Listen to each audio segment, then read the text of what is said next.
Hi everyone, I'm Dale Smith, aka Journo Dale, and we're here to talk about Canadian politics.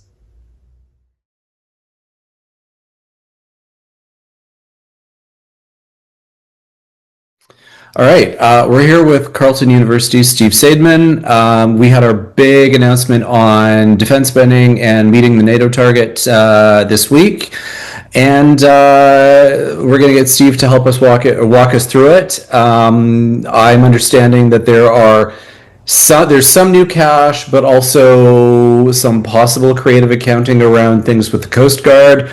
I haven't gotten a clear answer on what's going on there. Maybe Steve can enlighten us. I would say, first of all, the Coast Guard thing is probably misunderstood. My first instinct when they told us that we were folding the Coast Guard into this, that this was creative accounting. But we already made that move a few years ago. And And so what we currently do is count 60% of the Coast Guard spending as part of our 2%, part of our defense spending. And that's pretty legitimate from the standpoint of that our Coast Guard does do national defense-ish things like guard our coasts. And that's become a bigger spend because we've been buying these AOPS ships, these Arctic offshore patrol ships, which have been expensive and semi-functional. Also known as slush breakers in the parlance. Yeah, or the Irving Full Employment Procurement Project. Yes. But the key is that NATO actually has guidelines for what counts and what doesn't count. And so maybe this is slightly creative, but it's really not a major change in how we count things. Okay. But it is a way to package things. And so, for instance, money we spend on CSE, the Communication Security Establishment, and CSIS, the intelligence service that we have, those all kind of count as defense stuff. And so when we spend more money on that also helps towards our 2%. Okay. So I'm still not sure how the math works because we're spending $9 billion more than we were than we intended for this year. And since we weren't anywhere close to 2%, if you increase your defense spending by roughly 16 or 18%, that doesn't really get you to 2% if you're already at 1.5. The math doesn't work that way, but I'm sure I don't understand the math quite so well. And the idea of this is a lot of this is spending on stuff that can be spent now. Yeah. Like give people pay raises. We already have authorities for how to improve housing, infrastructure bases, maintenance stuff. So the irony here is we are getting closer to 2%, but not in the way NATO wants, because what NATO really cares about is there's a second standard that nobody talks about that much, which is 20%. We're supposed to have 20% of our defense budget spent on major capital projects, ships, planes, missiles, anti-missiles, tanks, things like that. So the announcement is not about that. But the announcement has $9 billion. They are saying it's really new money. And I'll believe them that they're actually allocating really new money to this. Plus, they're keeping the promises that Trudeau made before that were sort of, some of it was part of the defense update that was announced last April. Some of it was promises he hastily made at the NATO summit when he got blasted by American congresspeople and senators about not getting to 2%. So there's a whole lot of stuff that was announced last summer that was, hey, those things we were exploring in the document we released 2 months ago, now we're going to do. And that, like submarines. Like submarines, I was about to say, the most visible form of that is the submarine decision. The problem, though, is that doesn't get us to 2% quickly because we don't spend money before we buy things. That is, we have to actually have them show up on our shores to really spend the lion's share of the money.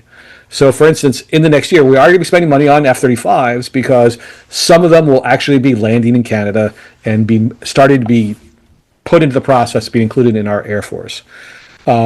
We could do things the Finnish way. The Finns basically said, hey, we got to get 2%. We'll pay for all of F-35s up front before they even show up. And that was something I was gonna bring up about some of the creative accounting that certain other NATO partners have done. Yeah. So that's a problem with the Finns now because now they're going to have to say, okay, we've spent that money. How do we stay at 2% in other ways? So there are consequences to gaming things out that way. So they are spending more money, and the interesting breakdown of it is there's a variety of things they're spending money on. again, more pay, again, is the easiest thing we could do. We could just, pay people more money. Doesn't require a sophisticated procurement process. One of the interesting things is there's $2 billion for partnerships. And it's like, well, what is that? Carney really wants to make us less dependent on the Americans. There's an opportunity. He's made a promise to sign on to a deal with the Europeans by Canada Day, which is not very far from now. Yeah. And what that's about is that the Europeans have decided they're finally taking the whole Russian threat seriously. It's taken them a while.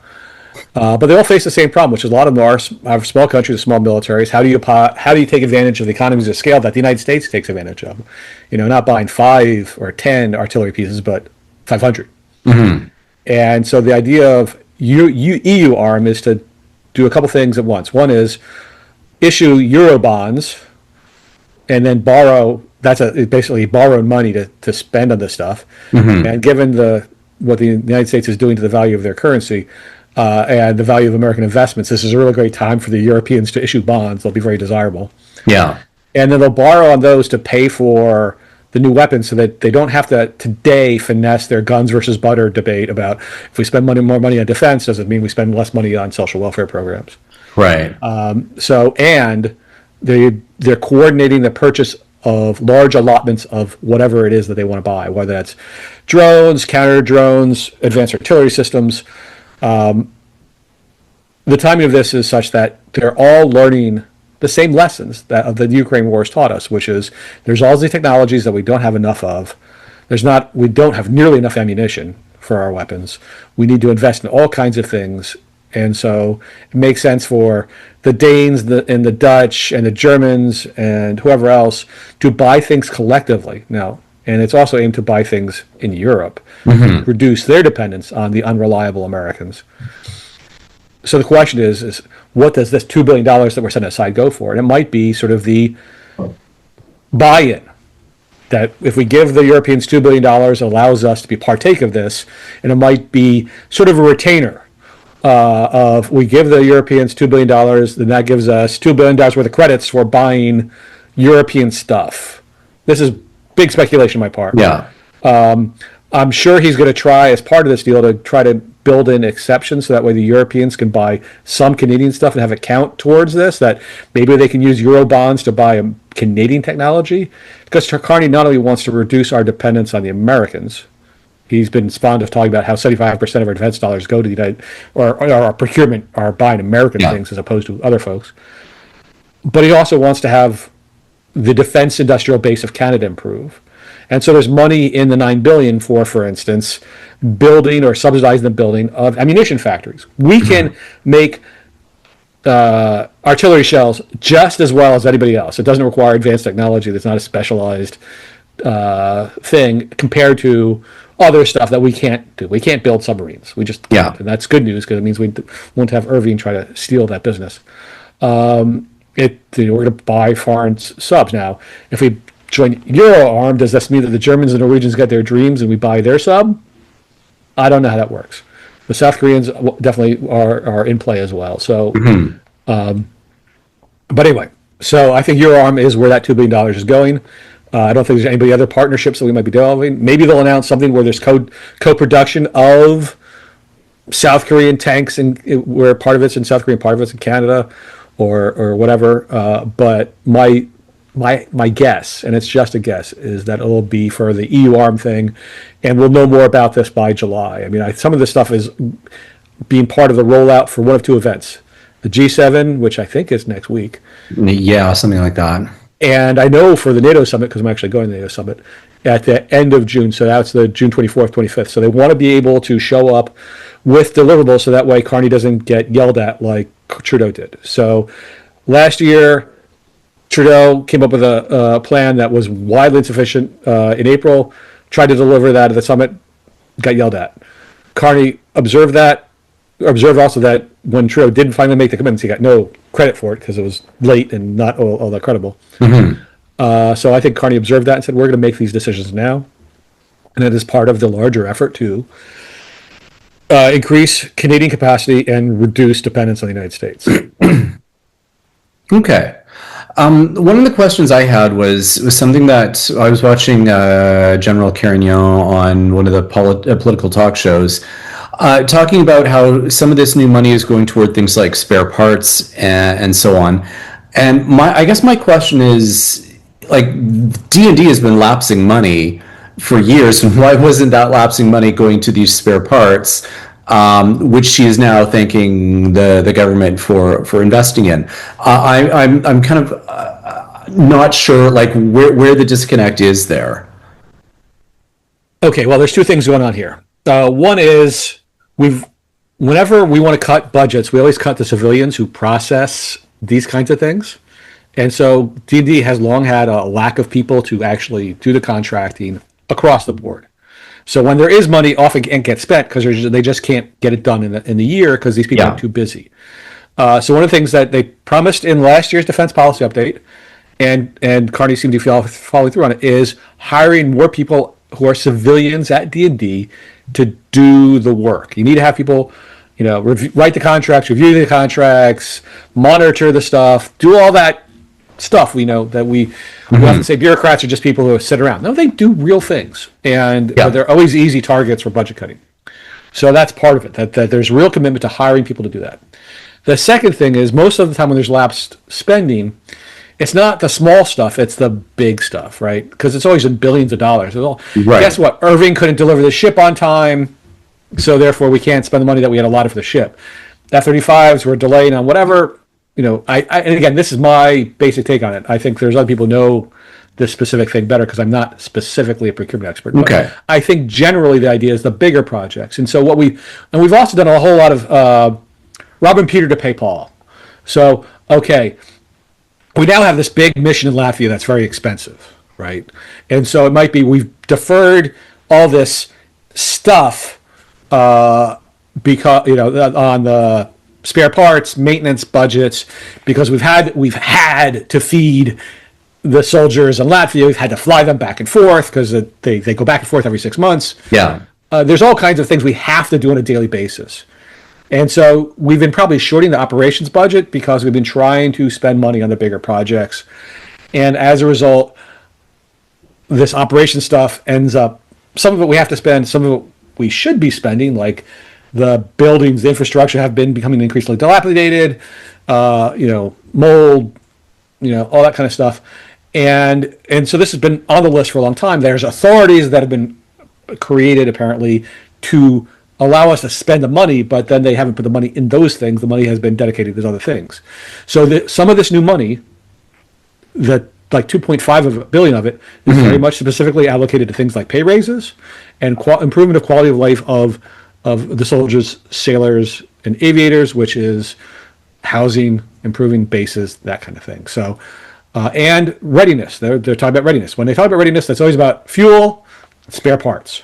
So that way you can do the training. One of the challenges for recruitment actually has been that we haven't had the money to do the training, and that turns people off from doing the military stuff because they joined to do the sailing, to do the firing, to do the flying. And if you don't have the spare parts, then the planes can't fly, the ships can't sail, the tanks can't drive, and you have to spend money on things elsewhere. Part of it is also we gave a lot of our stuff, particularly our ammunition, to the Ukrainians. Yeah. And we've been trying to buy that stuff back. But the problem is some of that we're making, but it's, we gave away a lot of it, so we need to now create a lot of it. Some of it we're in line with everybody else behind whoever was first online for the anti-tank weapons and the anti-aircraft weapons. So that's also a problem is we've made a decision to do this, but then can we get the producers to give it to us in the year that we want it? Okay. Yeah, I mean, I recall reading something about, for example, like the Leopard tanks and how there was a whole bunch that were idled because they couldn't get spare parts, but also that the manufacturer in Germany wasn't making the parts. I keep hearing these stories, and I'm just never quite sure how to fit them into the bigger picture. Well, one of the challenges is we are not the only country with a dysfunctional procurement system. Germany is one. The United States is one. We all are dysfunctional in different ways. They're kind of like snowflakes. Yeah. And so the Germans have all kinds of problems. And now they have finally broken one of their bigger log jams because they had restrictions on how much money they could deficit spend. Mm-hmm. And they changed that law after the election, but before that lame duck Bundestag session was closed, so they could do it before they had too many Greens that might be opposed to it. So now they have changed the law. They can now spend more money on their defense. They also had a defense minister a dozen years ago who said, hey, let's save money by getting rid of all our spare parts depots. We'll just buy the just-in-time system where we'll just buy the spare parts when they're needed, which is batshit crazy. I'm sorry if that's problematic for your podcast, but just nuts. Absolutely the dumbest thing. The guy was also a plagiarist, so I have a personal grudge against him. The whole idea of getting rid of your spare parts depots was crazy, and one of the problems of German civil relations is that their military is not in a position where they can say, hey, this is crazy. Can we talk to somebody to... No, it was just incredibly dumb. So they can't create enough spare parts for their own tanks. They can't create enough spare parts for the tanks they've given to the Ukrainians. They can't create enough spare parts for Canada. Yeah, for sure. All right. I did want to touch briefly on the submarines, mostly just because I'm reading stuff about AUKUS and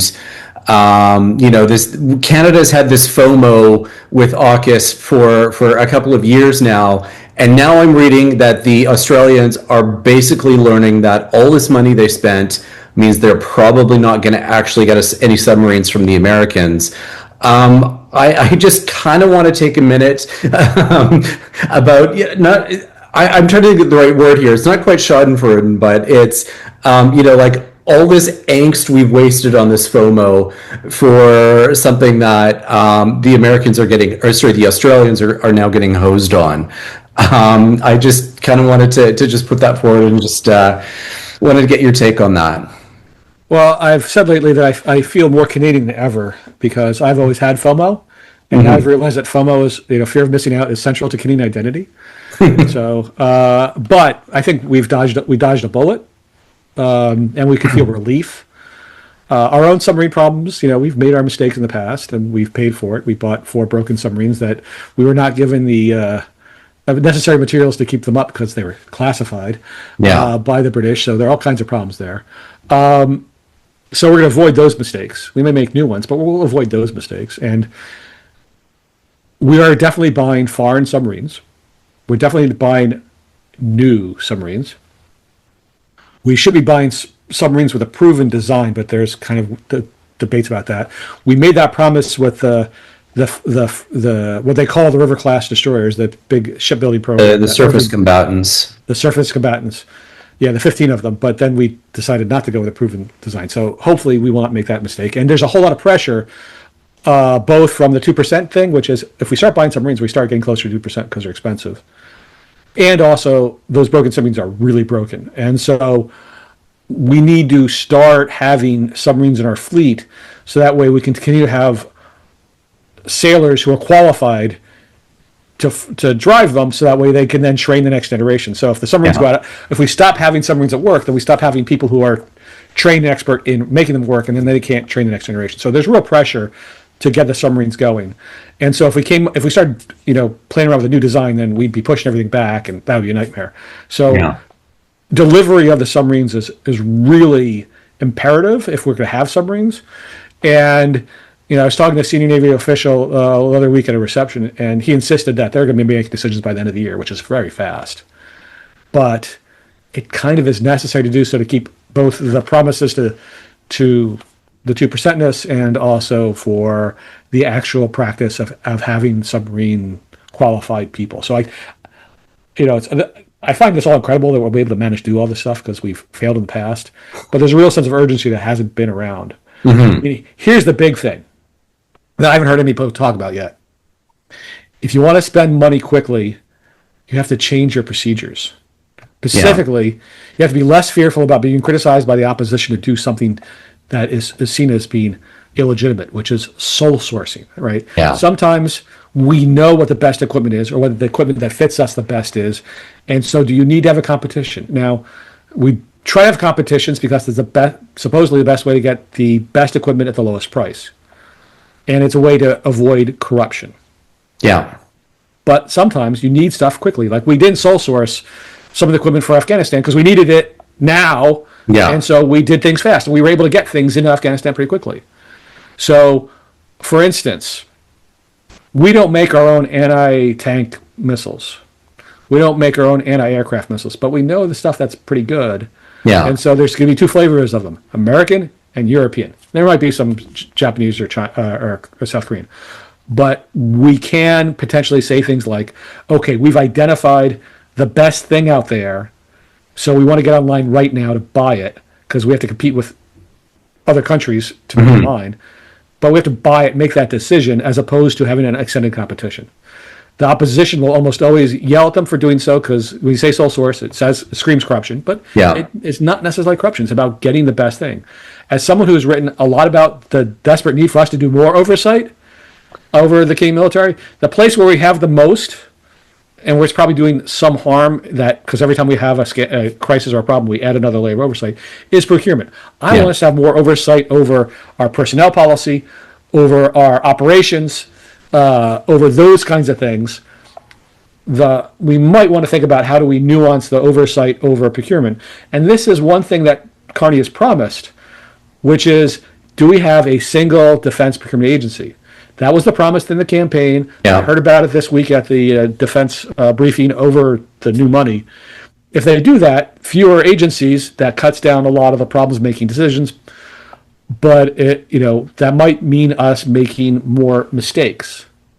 The question is, we're now at a time where we have to be more risk acceptant. And Carney's talked about this. But the risks are political ones more than anything else, right? Yeah. Okay, we made mistakes about ArriveCan, right? We wasted money during the pandemic because there was an urgency. Yeah. Anita Anand gets all the credit in the world for getting us all those vaccines, which is great. I did a great job. But there's all those vaccine contracts that never produce us vaccines. I don't know how much those cost us, but nobody cares because we got vaccinated. But one could go back in time and go, well, we did the things too quickly, we wasted money.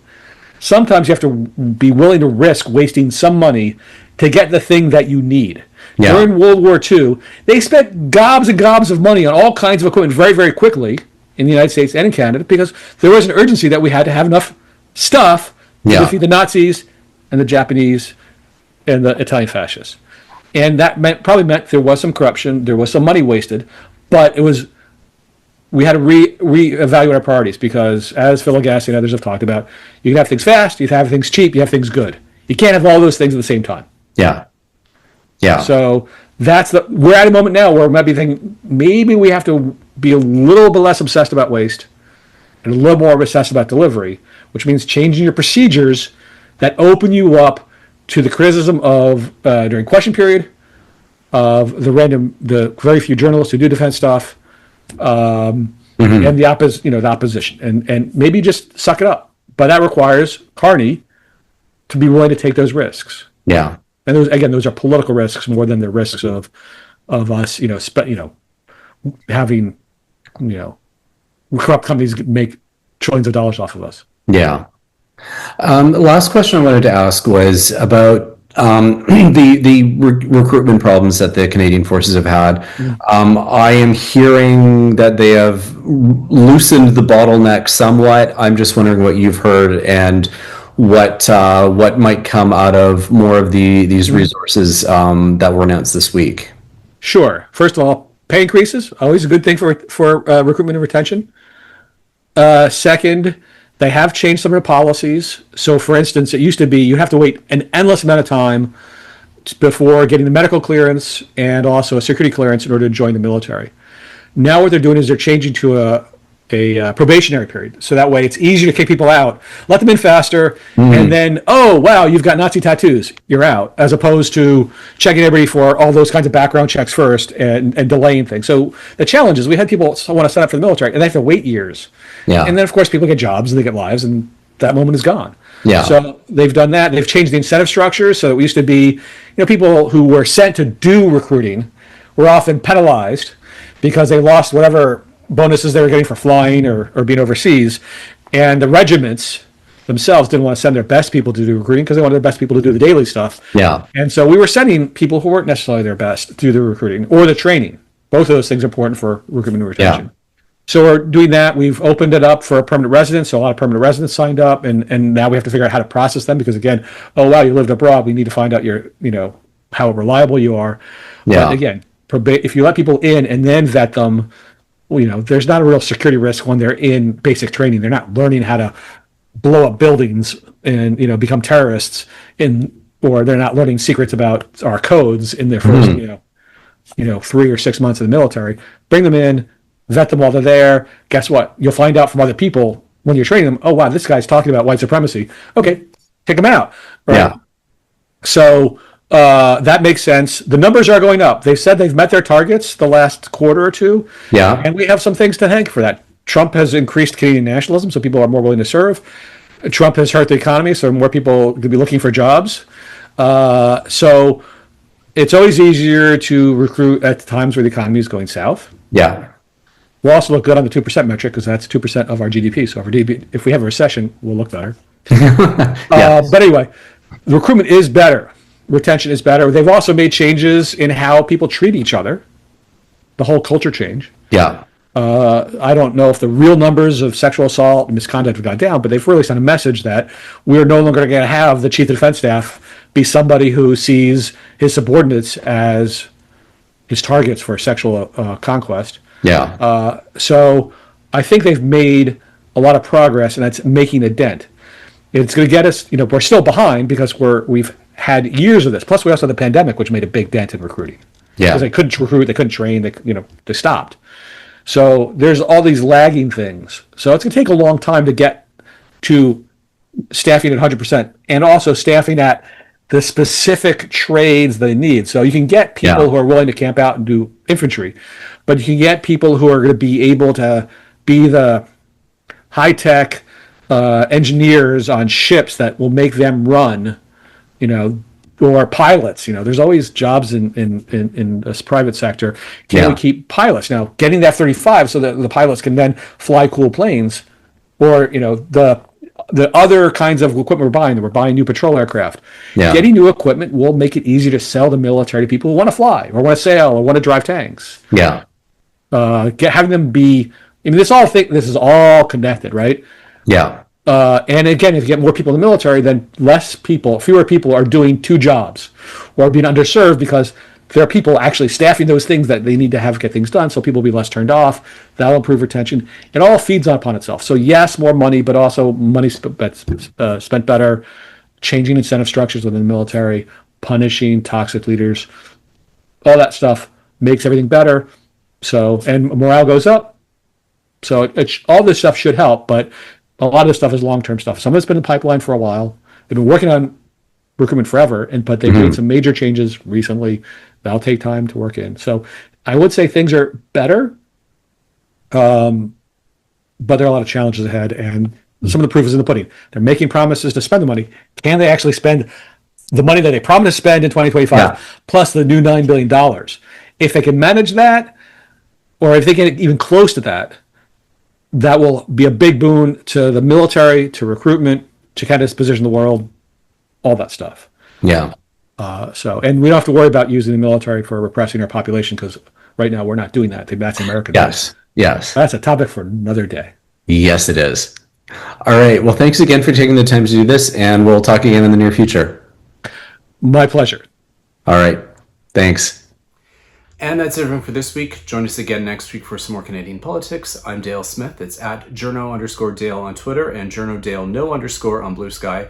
And don't forget to like the video, share, subscribe, and support us on Patreon. Thanks, everyone.